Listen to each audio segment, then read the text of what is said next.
From the moment this whole matter started, the air around Sonia Uche could have been cut with a knife. You know that kind of tension that makes you stop scrolling, sit up, adjust your phone brightness and say, wait first, what's going on here? Yes, that kind. Because if anyone told us Sonia would suddenly become the center of an emotional storm involving two grown men who should have been minding their business, nobody would have believed it. But here we are, living inside the gist like neighbors hearing noise from the next compound. It began quietly, the way all emotionally dangerous stories begin.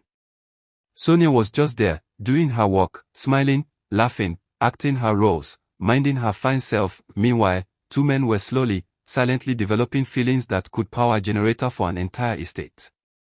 At first nobody noticed anything, until one day the chemistry became louder than NEPA transformer on a rainy day. Maurice, the man of many fans and dangerously charming smiles, had been holding something in his chest for weeks. You know that kind of emotional load that makes you sigh for no reason. That was him. Every time he saw Sonia, something shifted inside him, but he kept packaging himself like nothing was happening. But unknown to him, packaging can only last so long before the nylon tears. And then there was Brian, the ever-present, ever-helpful, ever-smiling assistant who somehow always managed to be right beside Sonia. If Sonia stood, Brian was there. If she blinked, he blinked beside her. If she laughed, his laugh echoed 1 second later like backup vocals. People started joking that if Sonia sneezed, Brian would appear with hand sanitizer, vitamin C, and a blanket. It was almost funny, almost. Maurice watched all this with a face as calm as a pastor's prayer, but deep inside, his heart was doing gymnastics. He pretended everything was fine, but his eyes were shouting, God abeg, what is happening here? You know how pride will make a man act chill even though the whole world can see his feelings dancing as onto inside him. That was Maurice. Everyone could see through him except the one person he was trying to impress. The thing that made the whole situation spicy was that Maurice and Sonia had recently started talking again.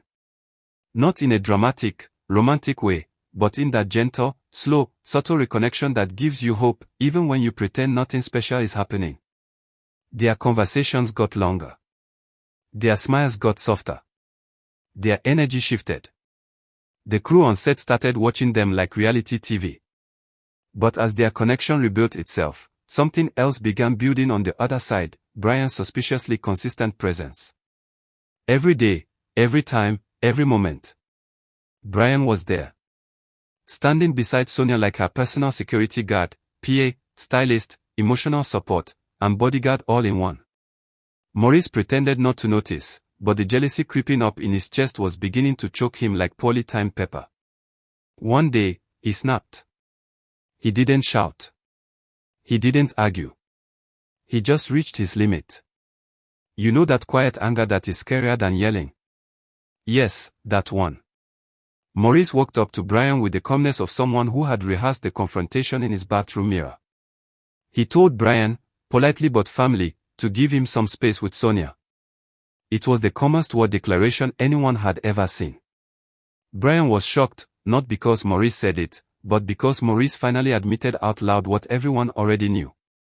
Brian looked him dead in the eyes and told him, without shaking, that he had his chance and wasted it. Imagine hearing the truth that burns more than hot water on fresh pepper. Maurice stood there, absorbing the heat like a man who suddenly remembered every mistake he ever made in that relationship. Instead of arguing, he walked away. Not because he was scared, but because Brian's words pierced straight into the heart of a man already fighting the regrets he avoided for too long. As he walked off, the crew members pretended to focus on their work, but every ear was wide open. You could almost hear someone whisper, "It don't happen."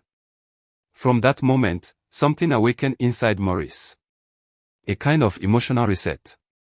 He realized he messed up before. He realized he made Sonia feel undervalued. And he realized that he still cared for her more than he wanted to accept. Regret is a powerful motivator, and this time, it pushed him to become more intentional, more present, more gentle, more expressive. Meanwhile, Brian took that confrontation as fuel for his mission.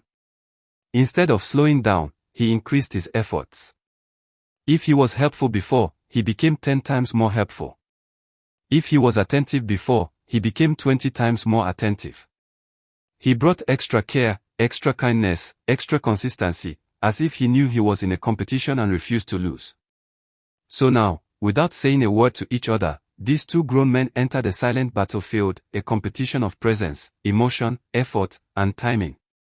One man was building something new, the other was rebuilding something old.